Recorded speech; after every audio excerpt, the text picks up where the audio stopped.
올해 같으면 얼마냐면 유가가 절반으로 떨어졌습니다.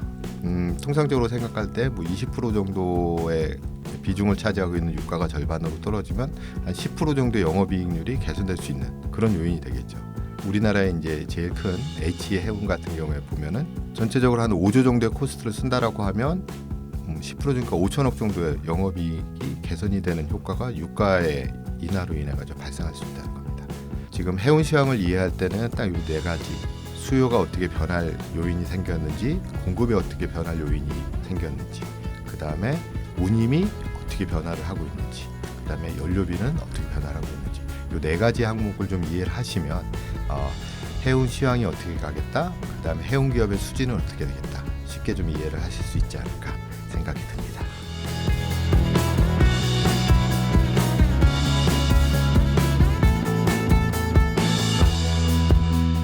저희 회사는 사실은 이제 국제물류 쪽에 플랫폼을 하는 업체인데, 오늘 이제 말씀드린 거는 챕터를 두 가지로 좀 나눠봤어요. 그래가지고 글로벌 해운 산업의 시황이 어떤지에 대해 가지고 먼저 말씀을 드리고요.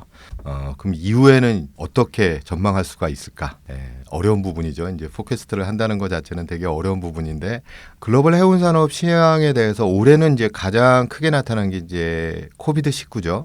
이거로 인해 가지고 실제적으로 보면 이제 상반기에 예측한 거는 국제 물동량이 약 한 12% 정도 이제 감소할 거다. 이런 것들이 이제 해운 산업으로 보면은 가장 큰 위기 요인이 될 거라고 이제 설명이 됐는데, 위기라는 거를 이제 용어적으로 보면 위험과 이제 기회라는 것들이 이제 공존하는 그런 단어가 위기가 아닌가 생각이 듭니다. 현재 이제 한국을 둘러싼 한국의 해운 산업을 둘러싼 모든 것들이 사실은 기회 요인보다는 사실은 위기 요인들이 되게 많습니다. 위험 요인들이라고 볼 수 있는 게 이제 코비드 사건이 있었고요. 또 하나가 이제 중국에서 카보타지 해제에 따라 가지고 물동량이 한국에서 TS되는 물동량이 많이 빠질 거다. 그런 얘기도 있었고요. 그 다음에 사이버 어택이 또 한 번 발생을 했습니다.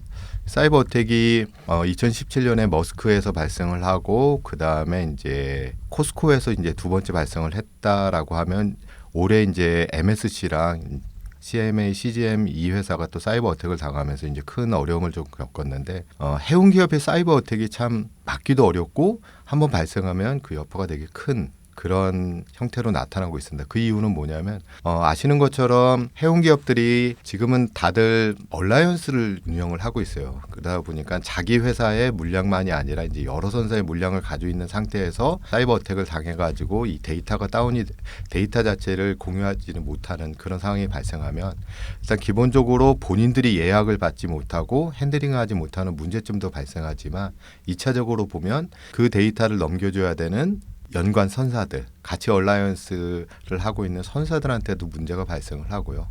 그 다음에 보면 이제 물류 기업들, 항만 터미널에서는 그 물량을 핸들링해야 되는데 하역해야 되는 물동량들의 정보를 받지 못하다 보니까 이제 그런 문제점도 발생을 하고요. 그러다 보니까 이제 수출입해서 이제 화물을 전달받아야 되는 고객들 역시도 자기의 화물이 어디에 있는지 찾으려고 가보면 그 화물이 정말 자기 건지에 대한 정보를 전달받지 못하기 때문에 화물에 대한 인도까지도 어려워지는, 글로벌 해운 기업들이라고 하면 100개국 이상의 나라에서 서비스를 하고 있습니다. 근데 그 중에서는 이제 우리나라나 뭐 미국이나 이렇게 선진국 같이 IT에 대해 가지고 기술력이 높은 나라가 있는 반면에 중소형 국가들 같은 데서는 IT 수준이 좀 떨어지는 그런 상황이 있고요. 이런 나라에서 접근하는 그런 그 바이러스 침투에 대해 가지고 사실은 이제 막는다는 것 자체가 굉장히 어려운 부분들이 있어가지고 아마 해운 기업들이 이런 데서도 취약성을 나타내지 않냐, 이런 생각이 듭니다. 그 다음에 또 이제 한중항로라든지 한일항로 쪽에서 이제 개방 압력들이 계속 되고 있고, 특히나 이제 선사들이 자기네 자체의 선박이 커지다 보니까 TS 물량은 더 늘어나고 있고, TS 물량이 늘어나다 보니까 그 물량을 굳이 이제 피더 선사, 우리나라 같으면 이제 중소형 선사들을 통해서 하는 것이 아니라 자체적으로 피더망을 확대를 해나가면서 그 물량을 핸들링하다 보니까 실제적으로 한일과 한중 두 항로에서 이제 물통량이 줄어드는 이런 영향까지 나타나고 있습니다.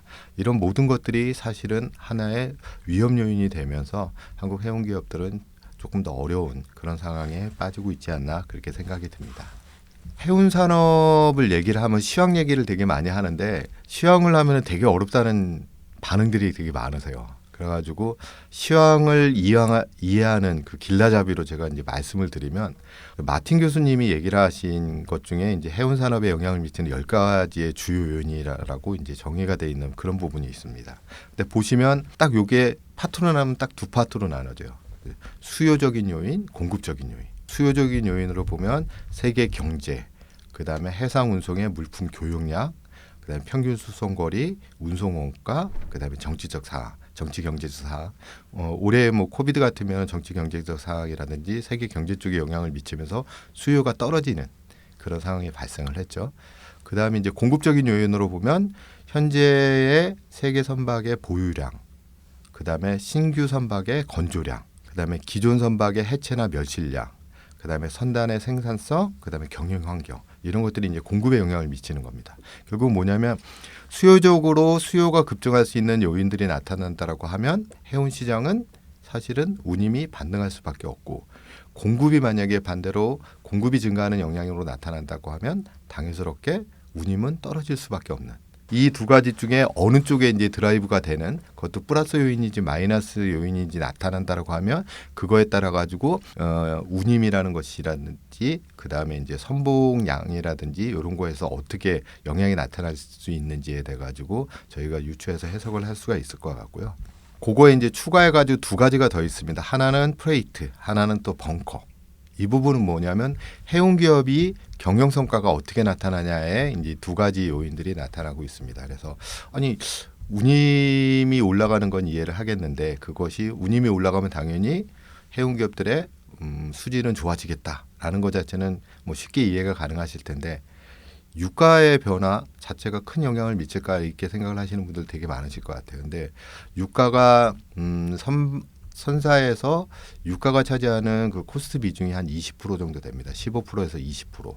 그 15%에서 20% 자체가 변동을 하는 그 상황을 보면 실제적으로 영업이익이 좋아진다, 나빠진다라고 해석을 할 수가 있겠죠.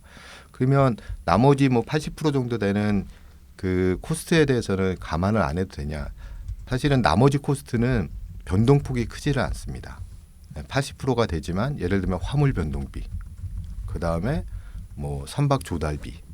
저희가 이제 우리나라 그 해운 재건하면서 신조선을 많이 해가지고 운항 원가를 낮춰줘야 된다 얘기가 나오고 있는데 그 비중은 한 25% 정도 돼요. 선박 조달비의 비중은 한 25%가 되는데 한번 조달을 하고 나면 신조선 같은 데는 20년 정도를 사용을 해요.